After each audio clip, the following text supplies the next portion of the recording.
And men grow old, but somehow increase in strength, yet still retain an aspect of childishness that impels them to love a world rich in monumental dearth, embellished by yet greater fools, who use advanced but rustic tools to build to mammon and to man, and to diverse gods that still remain in evolution's plan. No panacea for a sickening brain. Those who fear remain the same. Good evening, everybody. Welcome once again to a rather drab but actually quite sunny Blythe. How are you? And thank you, everyone in the chat room. Good to see you again. So let's get down to some numbers anyway.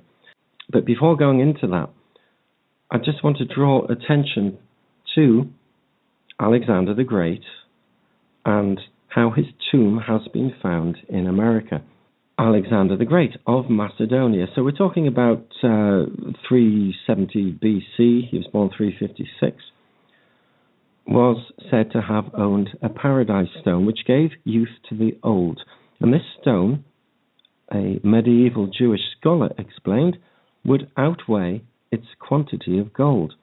But when converted to dust, even a feather would tip the scales against it. So mathematically, this was written 0 equals +1 in brackets plus -1 in brackets. And this appears to be a very straightforward sum because at first glance, +1 plus -1 does indeed equal 0. But when applied to physical matter, it is an impossibility because it relies upon using a positive and an equivalent negative to produce nothing. And the moment one has a positive piece of something, it is not possible to add an equivalent negative to that same something to produce nothing. Do try and take that on board, whether you agree or disagree with that or not. It's a misconception very much used by the Magi nowadays, who are supposedly waking everyone up.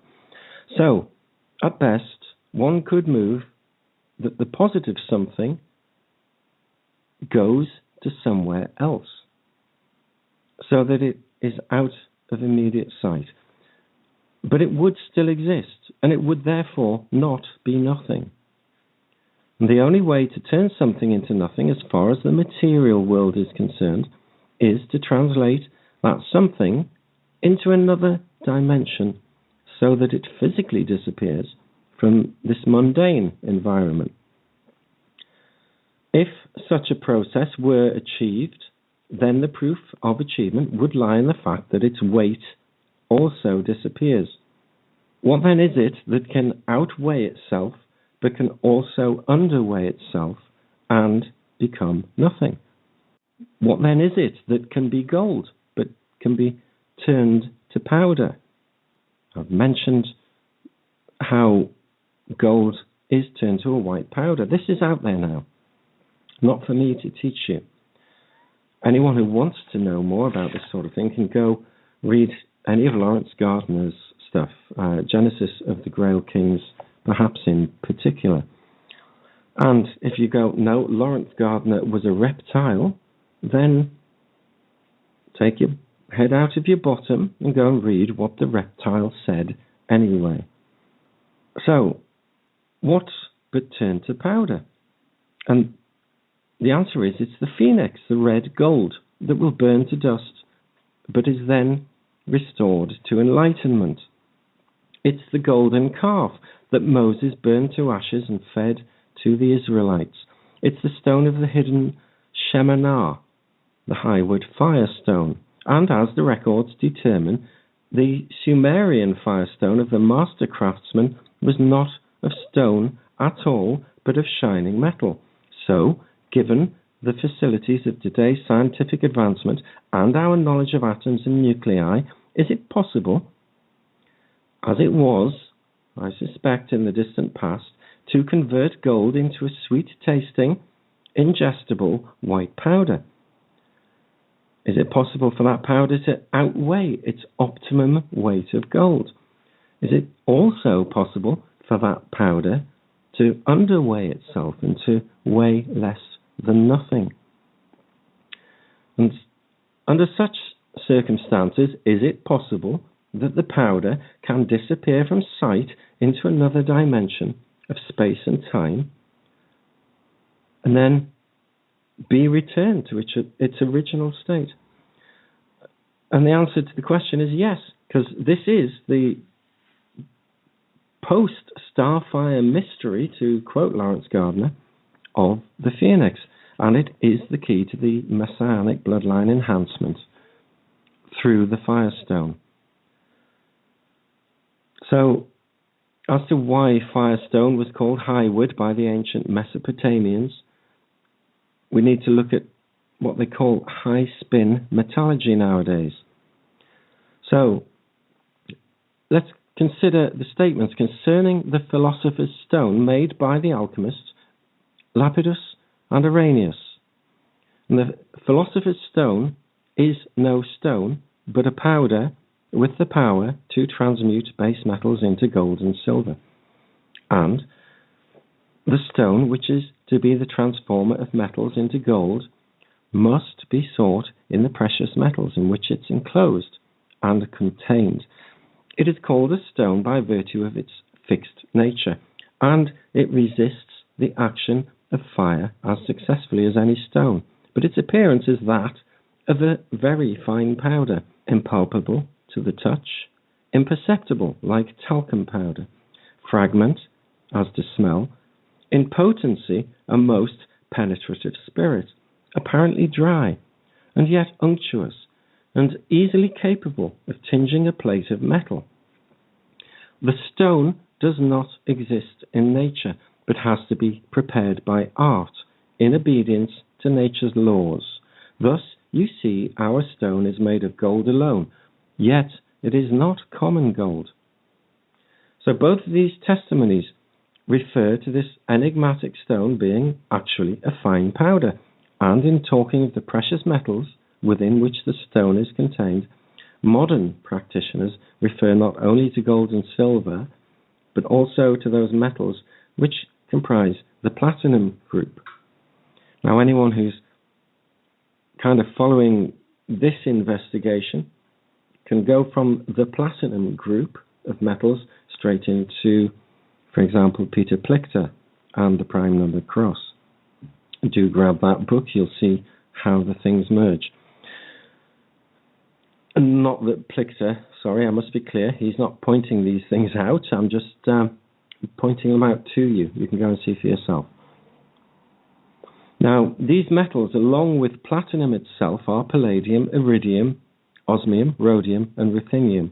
And because of their ultimate strengths, they're used in surgical, optical, and dental instruments, crucibles, thermocouples, machine bearings, electrical switch contacts, and all manner of precision devices, right down to the tippings on needles and pen nibs.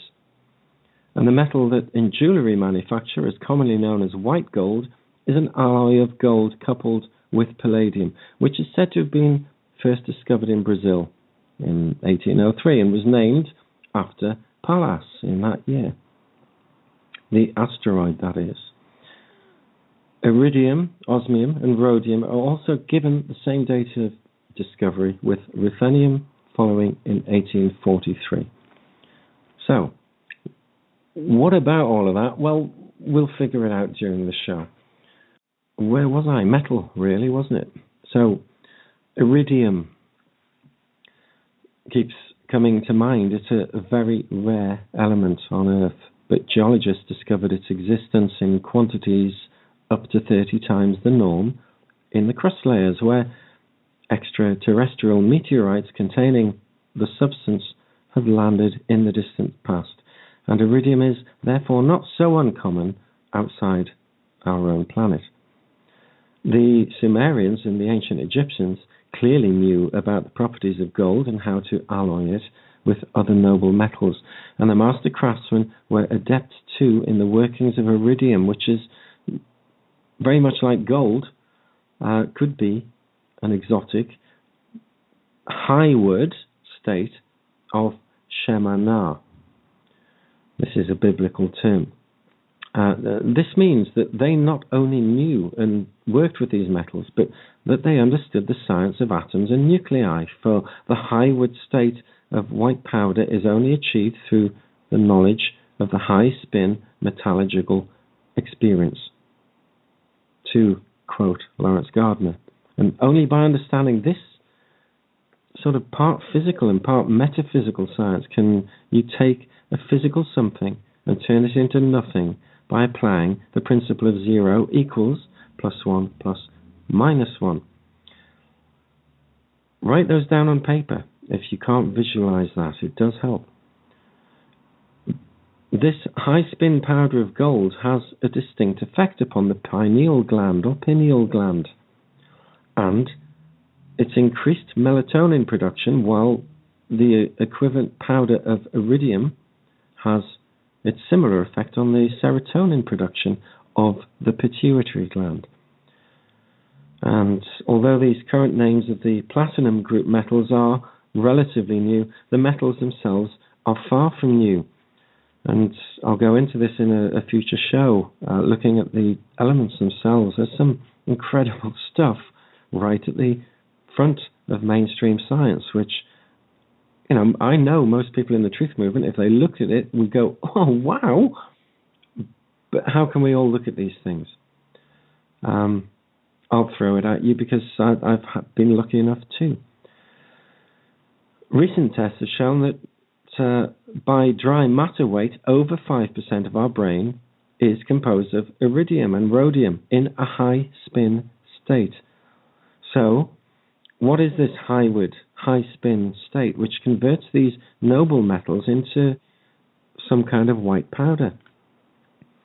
Well, a normal atom has a screening potential, a positive screening produced by the nucleus, and the majority of electrons going round the nucleus are within this screening potential, except for the very outer electrons. The nucleus goes to the high-wood or high-spin state when the positive screening potential expands to bring all of those electrons under the control of the nucleus. And these electrons normally travel around the nucleus in pairs. They are twins, just like the prime numbers are. A spin-forward electron and a spin-reverse electron. But when these come under the influence of a high-spin nucleus, all the spin-forward electrons become correlated with the spin-reverse electrons. And when perfectly correlated, these electrons turn to pure white light. And it's impossible for the individual atoms in the high-spin substance to link together. On that account, they cannot naturally reform as metal, and they remain as a white powder. In simple terms, the white powder is created by striking a metal sample under strictly controlled conditions for pre-calculated parameters, including time. But the truly unusual thing about this powder is that through sequences of heating and cooling, its weight will rise and fall to hundreds of % above its optimum weight and down to less than absolutely nothing. Yeah, less than absolutely. And it confuses you. Do go and look at how you can actually have negative temperatures. You'll find how that extends into mass too. For they're one and the same thing, really. Its optimum weight is actually 56% of the metal weight from which it was transformed. So, where does this 44% go? 44% of its weight disappears, and it becomes pure white light, and it translates into a dimension beyond this physical plane. And this conforms precisely with the Alexandrian text, which I was referred to earlier, which states that when placed in the scales of this substance, quantity of gold, but when it's converted to a powder or dust in the original script, even a feather will tip the scales against it. Now, in Lawrence Gardner's Bloodline of the Holy Grail, the question was posed as to how the Knights Templar and the alchemists of Omar Kayam were able to make the uniquely luminous coloured glass of the Notre Dame Cathedral, 12th century France. And they claimed their secret to be the Spiritus Mundi, the breath of the universe. And this is now known to have been the white light of the Paradise Stone, for the glass was made from metals. And when the white powder of a high-wood metal is subjected to a specific heat, it transforms immediately to glass, and the metal concerned will determine the individual colour and the qualities of the glass. Not only is it wonderfully clear, but this missing 44%, this Spiritus Mundi, reappears within the glass, which then returns to its optimum 100% metallic weight.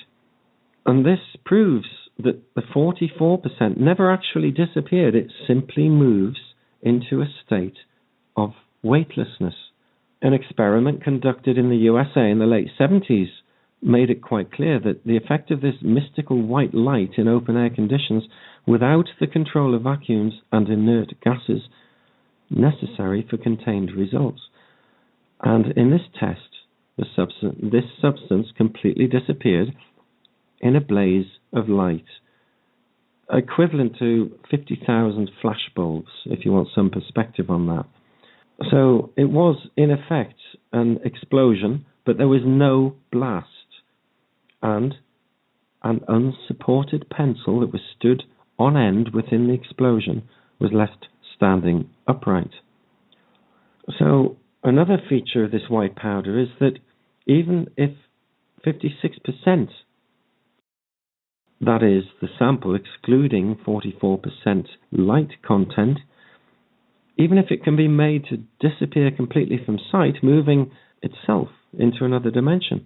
And at that stage of experimentation, which incidentally can be wholly reversed, not only does this invisible substance weigh less than nothing, but the pan in which it was sitting registers less than its starting weight, its 0-point starting weight.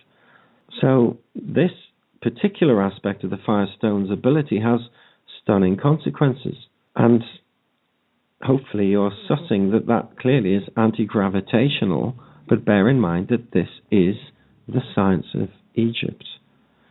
Now, I've mentioned two numbers there, 56 and 44.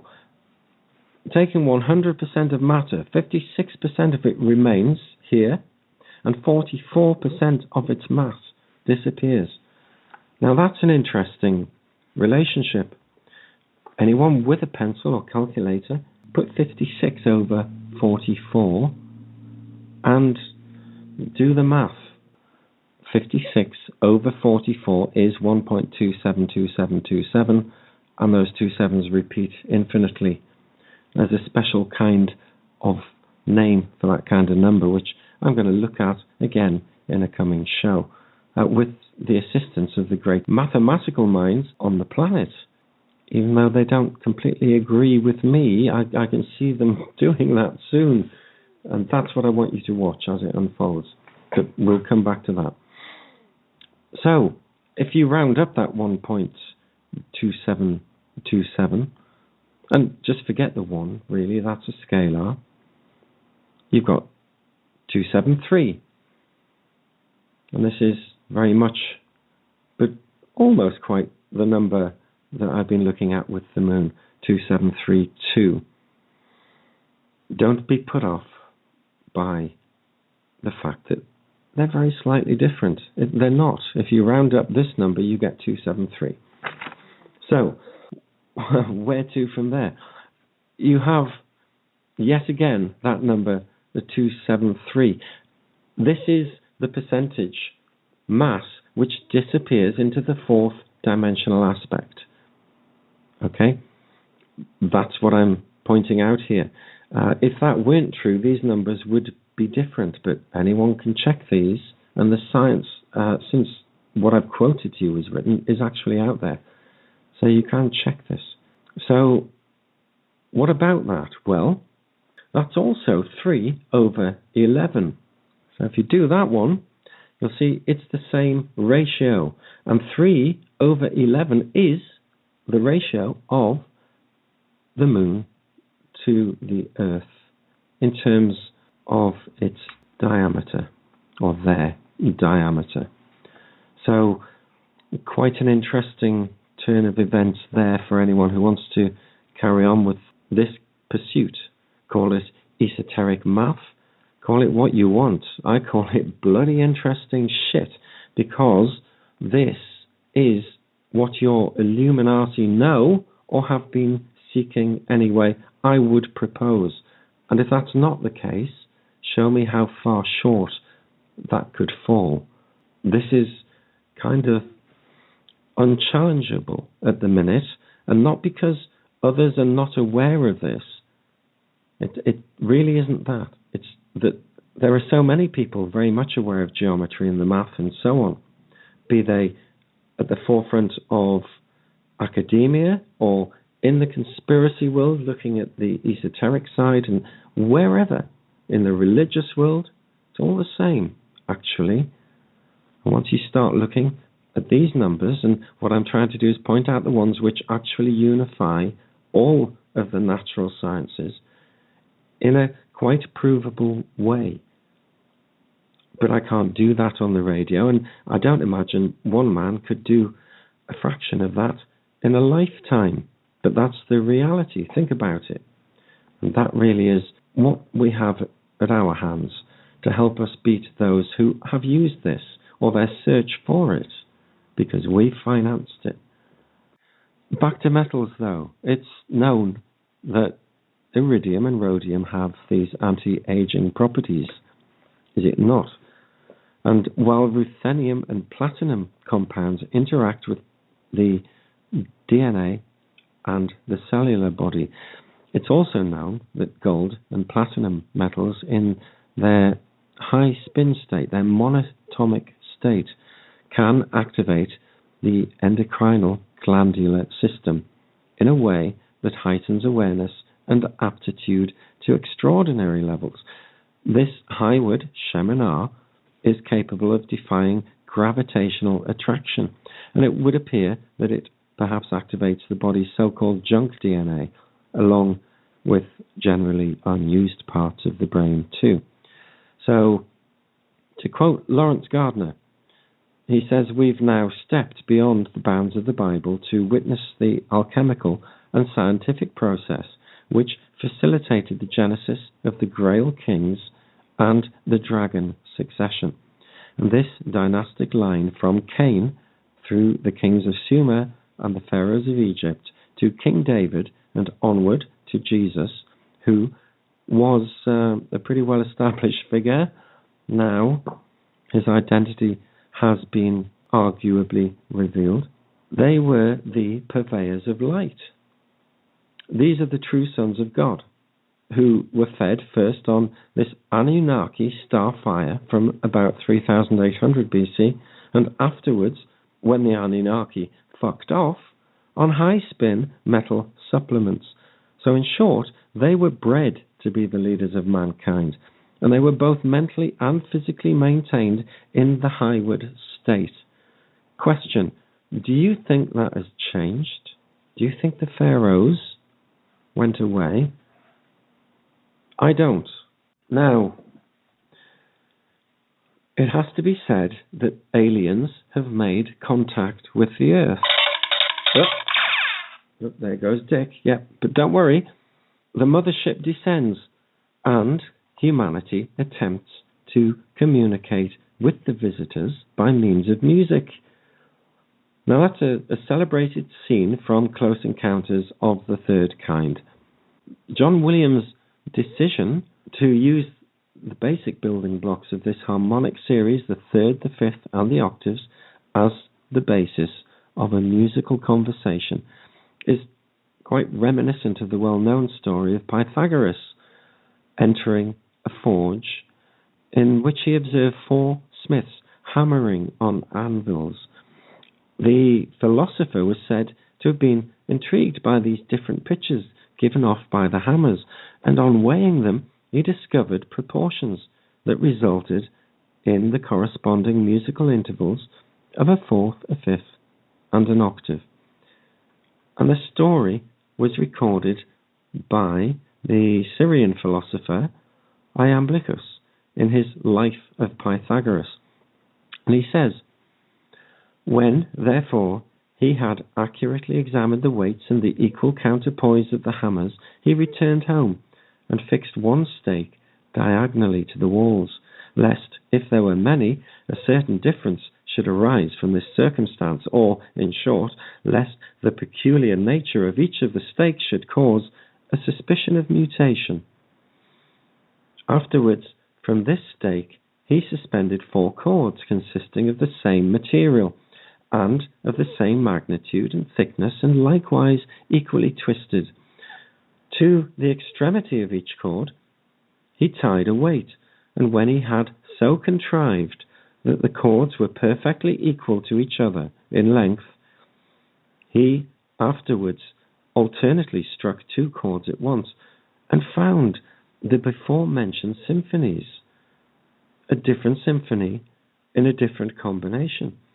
For he discovered that the chord which was stretched by the greatest weight produced, when compared with that which was stretched by the smallest, the symphony diapason, which the weights themselves rendered apparent. Now, the aliens in Close Encounters are quick to respond to the musical relationship offered to them, and they answer the musical question that's asked of them. DEC from the humans, for example, is followed from the aliens by a lower octave C rising to a G, and this leads to a complex piece of counterpoint which Bach would be proud of. And again, we'll be looking at Bach in coming shows.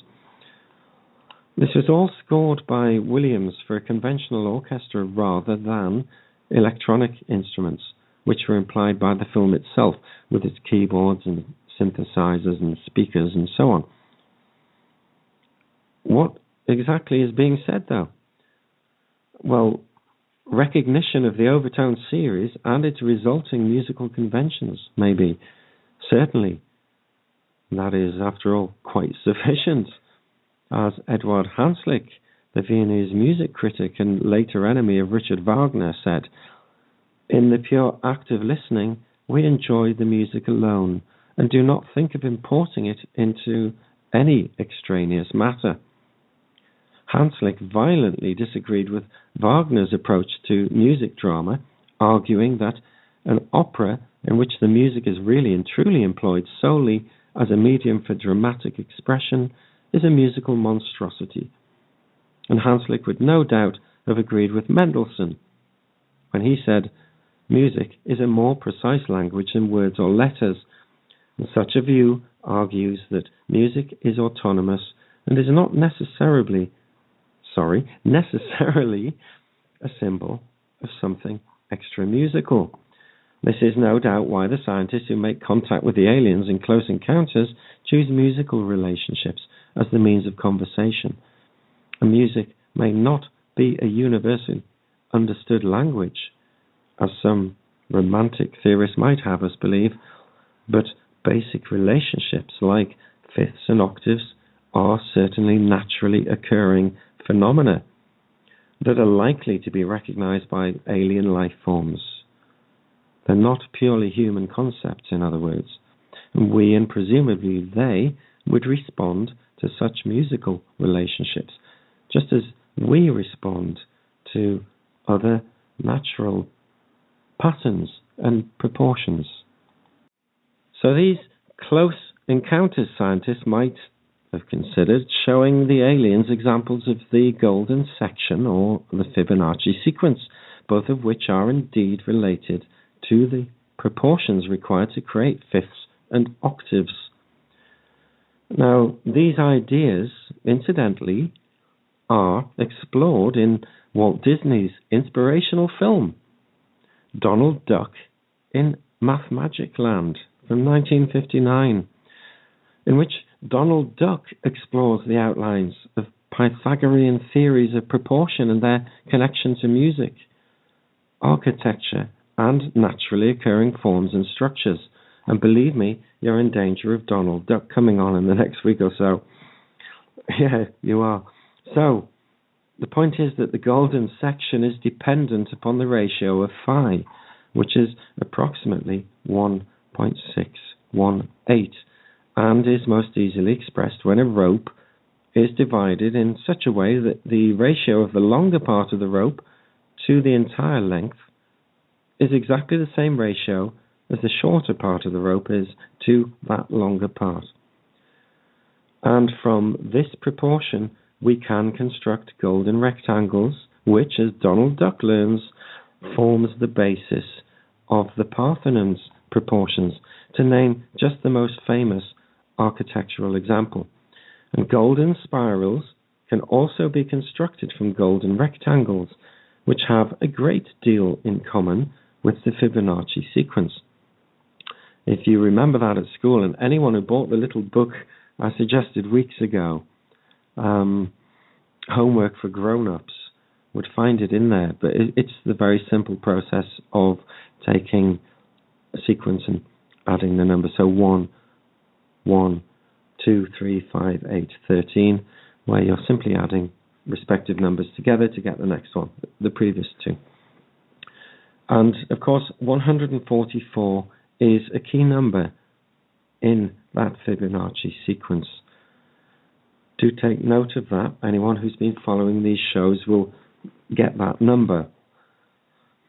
Donald also learns that the pentangle, the secret symbol of the Pythagoreans even, is related to the proportions of the golden section. And the pentangle, of course, has become one of the most potent symbols of occult symbology, representing either humanity with its head and arms outstretched above two legs, or, reversed, the devil with his two horns and his goat beard. We respond emotionally to the proportions of the golden section. This is just accepted stuff. Catch up with that if you don't get that. Simply Googling golden section would do that. And this is because they are indeed part of us. The natural harmonics that form the basis of musical harmony can therefore also be said to be part of our genetic heritage.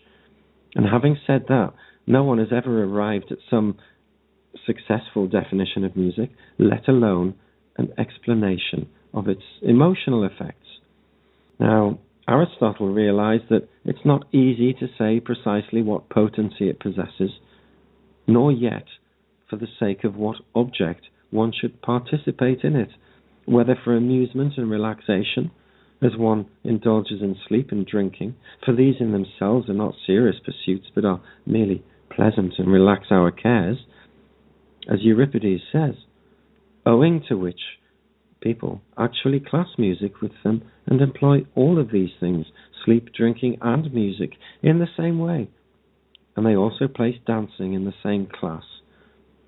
Or whether we ought rather to think that music tends, in some degree, to virtue, or that it contributes something to intellectual entertainment and culture.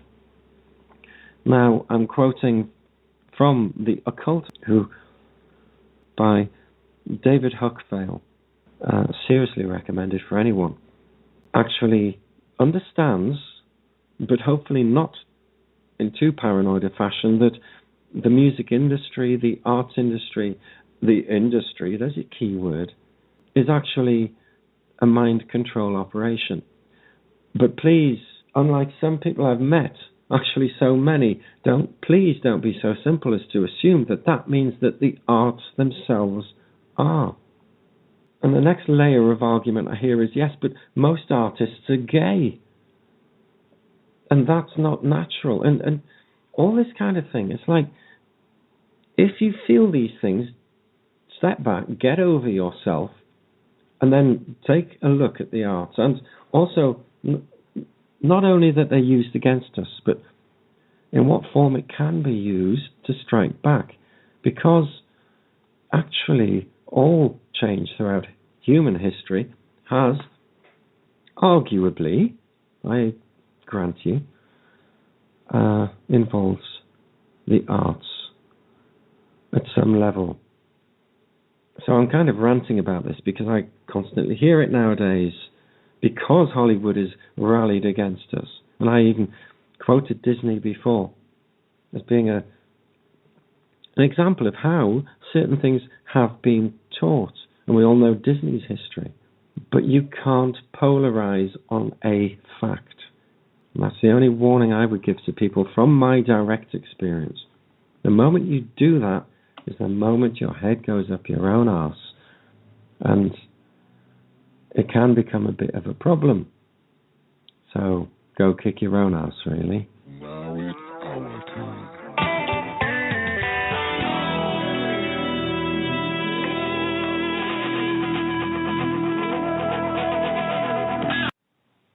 I'm kind of getting into this art thing, this philosophy of art, this occult stuff in music, because from my perspective, it's almost anathema to say the occult in music, which is why I think the book, The Occult Art of Music, is actually a key that anyone would perhaps need to read, because it is indeed the occult art. But don't lose sight of the fact that occult simply means hidden, and who hid it from you, and who used music for their own benefit. Go answer these questions for yourself, and who uses it today. But the point is, there's been cynics, of course. Alexandre Dumas is one of them, and he was attributed with having said that music is only noise for which one is obliged to pay. Whereas the Polish-American musician Józef Hoffman, this was circa 1930, put it more bluntly as the most expensive noise. But the more serious inquiries into the nature of music usually connect it with some aspect of proportion or mathematics. Debussy, born 1862, for example, suggested that music is the arithmetic of sound, just as optics is the geometry of light. A metaphor that also raises an interesting subject of synesthesia. Arthur Honegger defined it as geometry in time. If you consider that further, it's numbers in space and time. Well, Heinrich Heine in 1820-ish, and Thomas Mann, who I've mentioned a fair bit recently and will do tonight, assuming I progress as much as I want to, he's injected an element of the noumenal into their definitions. So Heine regarded music as standing halfway between thought and phenomena, between spirit and matter, a kind of nebulous mediator, like and unlike each of the things it mediates. And spirit that requires a manifestation in time, and a matter that can do without space. We do not know what music is. So the fictional composer Adrian Leverkühn, in Mann's novel Dr. Faustus from 1947, music is a magic marriage between theology and the so diverting mathematic. Francis Barrett, in his largely plagiarized occult compendium, The Magus or Celestial Intelligencer in 1801, was of the same opinion. And the doctrine of mathematics, he said, are so necessary to, and have such an affinity with, magic, that they who profess it without them are quite out of the way, and labour in vain, and shall in no wise obtain their desired effect. For whatever things are, and are done in these inferior natural virtues, are all done and governed by number, weight, measure, harmony, motion, and light. And all things which we see in these inferiors have root and foundation in them. Hence, a magician, an expert in natural philosophy and mathematics, and knowing the middle of sciences, consisting of both of these vis-a-vis arithmetic, music, geometry, optics, astronomy, and such sciences that are of weights, measures, proportions, articles, and joints, knowing also mechanical art, may, without any wonder, do many wonderful things, which men may much admire. So, it's no doubt that the central importance of mathematical proportion in magic theory that lies at the heart of one of the most influential explanations about the power of music upon human emotions, which ultimately derives from the ideas of Pythagoras. Now, Pythagoras left no writings, but his ideas were recorded by his disciples. And I have proposed long that Jesus was one of them. And Pythagoras' concept of music, of the spheres, was immortalized by Plato in the Republic, the model on which our captors have modeled our captivity. But while telling of the journey to heaven by the soul of the Pamphylian soldier, after having been slain in battle, the narrator, Socrates, discusses the structure of the universe. He says, they came to a place where they could see from above a line of sight, straight as a column, extending right through the whole heaven and through the earth. In colour, resembling a rainbow, only brighter and purer, another day's journey brought them to the place, and there, in the midst of the light, they saw the ends of the chains of heaven let down from above. For this light is the belt of heaven, and holds together the circle of the universe, like the undergirders of a trireme. From these ends is extended the spindle of necessity, on which all the revolutions turn. So, what about that? Well, I don't really know, but that's for you to ponder. I kind of think I do. On that last bit about the spindle and the circles and the revolutions, well, I kind of see that on many levels, but one hit me only just a couple of days ago, I guess, watching a YouTube video where they are pointing out the apparent spindle of each planet in our solar system, actually observable on NASA film, unless, of course, they've all been faked. So, where am I going with this? Well, perhaps for now, rather than continuing this, and I will in future shows, we'll keep looking at music, the arts, and, well, all the other stuff I've written about. So, from there, I want to talk a little bit about Stauffenberg, the guy, the colonel, the German colonel who tried to blow Hitler up and actually failed. But there is a much bigger story behind that popular movie. So, Stauffenberg. Well, what can I say?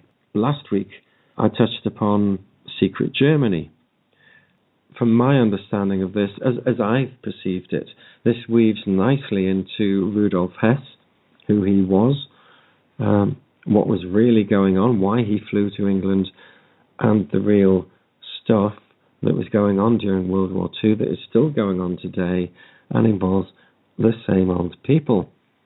Occasionally, however, others stand up against them, and it's very confusing as to who they are or who they might represent. Well, as I suggested last week, Claus Von Stauffenberg was very much of a secret society led by Stefan George. They were the last words on his lips when he was executed for attempting to assassinate Hitler. Anyway, I'm going to quote directly from Secret Germany. On the 5th of March 1926, Claus von Stauffenberg passed his Abitur, a public examination administered by the state to determine eligibility for higher education. And by this time, he had relinquished ideas of becoming a musician or an architect and decided on a career in the military. And the decision was made so abruptly as to startle his family and his friends. It also provoked objections from his father, Graf Alfred. Ordinarily, of course, the old man might have approved. A military career being appropriate enough to the dignity of the family name, but he despised the politicians of Weimar, who could not serve a decent human being, he said. So, for a son to serve in the army of any republic, and especially a republic governed by such people, was an alarming prospect. But Claus remained firm and displayed a characteristic self-confidence converging on arrogance. And by the Treaty of Versailles, which ended the First World War, the Reichswehr, the army of the Weimar, had been denied all aircraft and tanks and was limited to 100,000 men. British army today, incidentally, is about 70,000. A diminutive force compared to that of other European powers. Even the British army, which always small, was appreciably larger. The French army numbered some 600,000 at that time.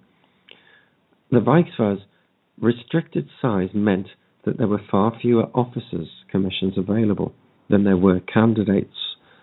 There's more than 7 for each vacancy, according to record. Nevertheless, and despite the chronic illnesses of his youth, Stauffenberg seemed to have no doubt about his own qualifications. And when asked why he had abandoned his commitment to architecture, he replied that it now seemed to him too much focused on things and too little on people. The army, he explained, would provide him with opportunities for planning, for the management of men, and for assuming responsibility, and for service to the community. And at risk of taking a left turn, this song is about service to a community.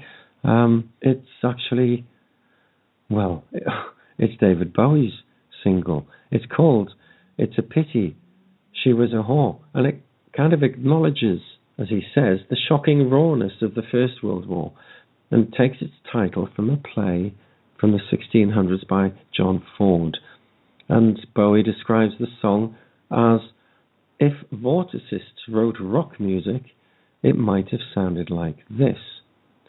Now that play was performed originally around about 1930, which really is the era that I'm looking at here anyway. But this is "'Tis a Pity She Was a Whore," recorded by David Bowie in his bedroom, apparently. Anyway, Stauffenberg. Some part of this guy's career changed big time because of Stefan George, this poet. And now he and his 2 brothers met George in 1923 when Claus was 16. This meeting and the relationship that developed were to be among the most influential experience of his youth, and at such a formative age were to shape his development, his attitude, his values, and his entire perspective on that. There's a German word for that, but I ain't going there. According to Ludwig Thormheilen, for Claus von Stauffenberg, George's environment and his relationship with the poet remained the decisive factor in his life. Now remember, this is the guy who tried to assassinate Hitler. George's reputation at the time was ambiguous and was regarded as the greatest German poet of the age, a figure who, in his lifetime, enjoyed a literary prestige comparable to Yeats or Eliot. He was also revered as a prophet and a magisterial guru and oracle, presiding over an elite, hand-picked cadre of intellectual and cultural initiates who stood in awe of him, as one might of a high priest. In Berlin, Munich, and especially Heidelberg, he held court to a small circle of the brightest, most imaginative and dynamic young men in Germany, the hope, as he saw them, of the country's future. And from this, he issued his often arcane and enigmatic pronouncements, as well as publishing the cryptic verse that became a cultural beacon to a whole generation. And at the same time, his exalted sense of his own role and mission. For George, the poet, was the appointed keeper of the nation's inner strength, to quote aforesaid writer. inevitably provoked hostility, and rumours about him were rife. In his book on George, Professor Bennett stated that George's fundamental obsession with power, expressed even in his ideal of a highly disciplined personal life, stands openly revealed. His lofty patrician aloofness and his insistence on a spiritual aristocracy, or an aristocracy of the spirit, were hardly calculated to endear him to the left-wing intelligentsia of the period, the adherents of socialism, such as Toller, Doblin, Henrik Mann, and the young Bertolt Brecht, whose music, Tonight I Have Spared You, if you put Bowie and Brecht together, you come up with Baal, and, not really for radio. One day, among devotees of more popular, more accessible, and more traditional literature, he was considered too rarefied and too exclusive and too impenetrable. And for adherents of egalitarian esotericism, exemplified by Rudolf Steiner, George was too overpowering, the creator of his own intellectual empire. They respected him but kept their distance. And according to a member of the Steiner organization in London, George and Steiner met on a number of occasions. Steiner is said to have sympathized with much of the poet's thinking, but to have found him personally too arrogantly Olympian. And this is hardly surprising. Steiner by then had begun to practice a disarming candor and meekness, a gentleness that found an artistic echo of sorts in Rilke. And George would have unquestionably seemed to be too assertive, too aggressive, and too forbidding. And these qualities are apparent, almost to the point of self-parody, in the photographs of Stefan George. And among the great artist magi of the last 2 centuries, it would be difficult to find one who so impressively looked the part. Even more detrimental to George's personal reputation were allegations of homosexuality, and he was generally assumed to be a practicing homosexual, and this belief persists even today. And certainly the few women admitted into his circle were relegated to subordinate roles. There were what seemed to be flagrantly homosexual references in his poetry. Rumours also abounded about homosexual orgies, often linked with lurid sexual ceremonies involving rituals, incense, incantations, elaborate robes, and regalia. The popular image was that of something resembling a specifically homosexual version of the Order of the Golden Dawn in England. That's the coven of would-be magi, which included such figures as Yeats, and Conan Doyle, Arthur Machen, and, at the beginning of his career, the young Aleister Crowley, or is it Crowley? George himself made no attempt to dispel or correct this image. If anything, he actively encouraged certain aspects of it. And for people who want to philosophize about this, notice the parallel here with David Bowie. Now, he ran his circle as a cult, demanding a binding oath of allegiance from his disciples, who regarded him as their autocratic master. He sometimes interfered in their personal lives, pronouncing judgments on their private affairs, and he presumed to make decisions for them too. He swore his entourage to secrecy about his teachings. He turned the reading and writing of poetry into an almost religious ritual, a solemn, heretical ceremony accompanied by the burning of incense. And George would sit at the head of a long table, at the sides of which sat a number of young males who, in a succession, arose and read one or another of his poems in a sonorous but expressionless voice. Postulants for admission to his circle were subjected to initiation rituals and rites which involved arduous undertakings, such as writing worthy poems. Members of the circle were also given new cultic names that reflected their individual qualities, except significantly for Claus Von Stauffenberg, who kept his own. Worthy of note, that one. We'll drift back to that at some point. George also invented his own private language in which he composed a number of evocative poems and expected his disciples to be versed. So lines in this language, which owe much to Spanish and Portuguese, were often woven into his German poems as well. And it's now clear that much of the bizarre and exotic extravagance attributed to George was, at least to some extent, misplaced.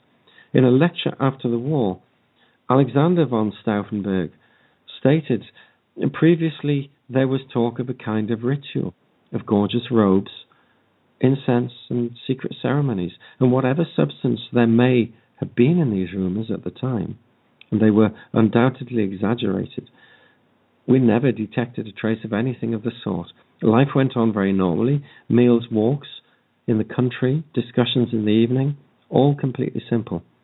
Only for the major poetry readings was there a special atmosphere of solemnity even, and that was quite understandable. To the mother of the three Stauffenberg youths, the rumours were of course disquieting, and given her devotion to poetry, Gräfin Caroline Stauffenberg was, of course, already familiar with Stefan George's work, but the prospect of her three sons being apprenticed to him was a different matter, and the Countess undertook her own investigations. She even employed a private detective. She herself drove to Heidelberg to meet the master and assure herself that he was unlikely to corrupt her children. George emerged from the Countess's inquiries unscathed.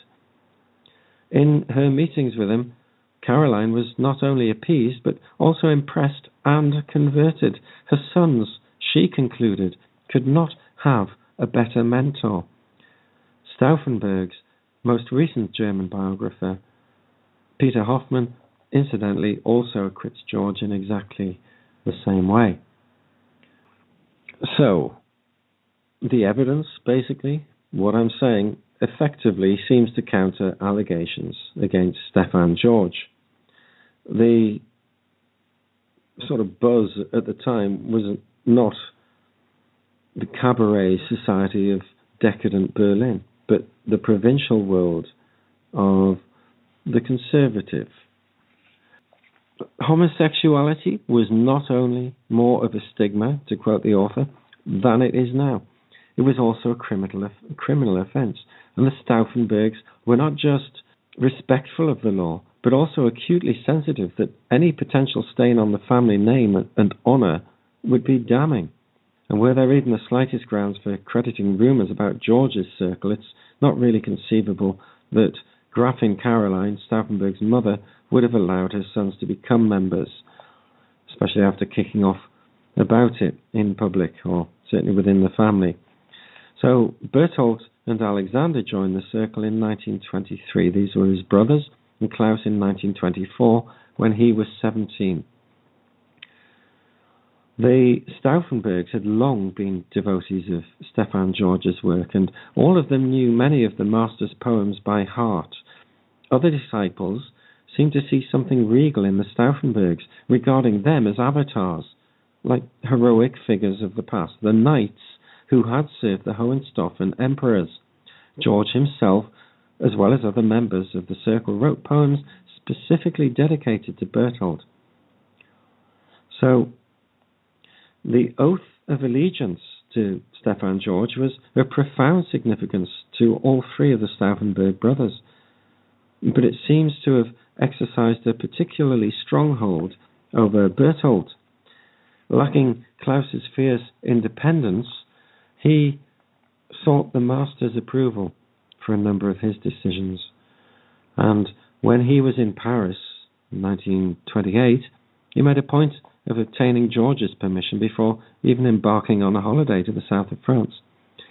In 1931, he became engaged to a woman of whom Stefan George disapproved, and the following spring, George, then in exile in Switzerland, summoned Berthold for a consultation, and on what appears to have been the master's decree, Berthold withdrew from the marriage, though he did finally marry the woman after George's death. And years later, when George was long dead, Berthold continued to maintain that his allegiance to the master took priority, even over his obligations to the state. So the Stauffenbergs had signed a secret pact, whose tenets were above those of personal relationships, and they demanded the energy and commitment of the whole person. Ultimately, though, it was about an idea, and George's circle fostered, especially for the youths, the spirit to be engendered by the conspiracy, which was actually called Secret Germany. It seems that potentially Stauffenberg was a pupil of describe him as you will, a poetic master, whatever. You'd have to look at this Stefan George for yourself. But he then went on to formulate the attack against Hitler, which ultimately failed. But wow, what a story there is to it. So I'll kind of unfold more and more of that as I go. But as I'm running out of time, I'll just quote Aleister Crowley, The Beast in Berlin. Worthy of note, Crowley went on what he called a summer of love, and on the 19th of May, after a date with Anu, Crowley met with a man called Walter at the Hercules Gay Bar. Having dined at Harkman's, the Beast met Ellen, Countess von Stauffenberg. Then he enjoyed the best fuck I've had in 6 months with a prostitute at Lloyd's, he reported. And he tried to persuade himself he was indifferent to Anu, provided he could have had the cunt of the Countess. But when it came to lunch with Gräfin Ellen von Stauffenberg in Charlottenburg on the 23rd, neither the seagull's eggs and smoked flounder nor the Countess herself could keep him awake. He was bored, and she would make him pay for the sexual snub. Countess Ellen's husband was Marquard Schenk Graf von Stauffenberg, who died in 1975, and she married him in 1913. They were relatives of the patrician German hero and anti-Nazi martyr Klaus Philipp Maria Schenk Graf von Stauffenberg, who I've just been talking about. So, Stauffenberg is, of course, a top officer, highly respected even as a junior officer by his seniors. There you go. An interesting connection, kind of verified on record. These people are in the same place at the same time, and Stauffenberg, of course, then went on to do what he did. Now, the point being that in some respects, this does seem to be a mystical crusade. So, on that note, I think I'm going to say good night, and thank you so much for listening in. I hope it's going to be a good week for you all. Night, night. God bless.